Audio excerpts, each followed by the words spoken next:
大家知唔知道6·4佢哋屠城之前點樣對啲士兵洗腦啊？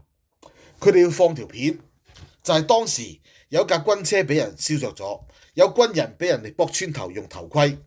佢就話北京嗰啲暴徒受咗人哋指使，係嘛？呢啲反革命分子受咗敵對勢力嘅指使，叫做咧襲擊我哋嘅解放軍同志，仲放火燒死人啊！所以我哋咧係入去平亂，將呢啲暴亂分子一一殲滅。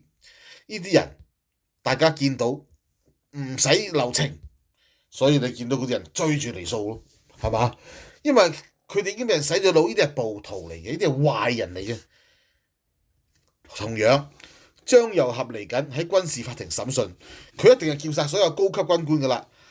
到時裡面嘅聆訊唔會公開，但係一定會同大家講呢個就係漢奸、走狗、賣國賊、賣國求榮，人人得而誅之。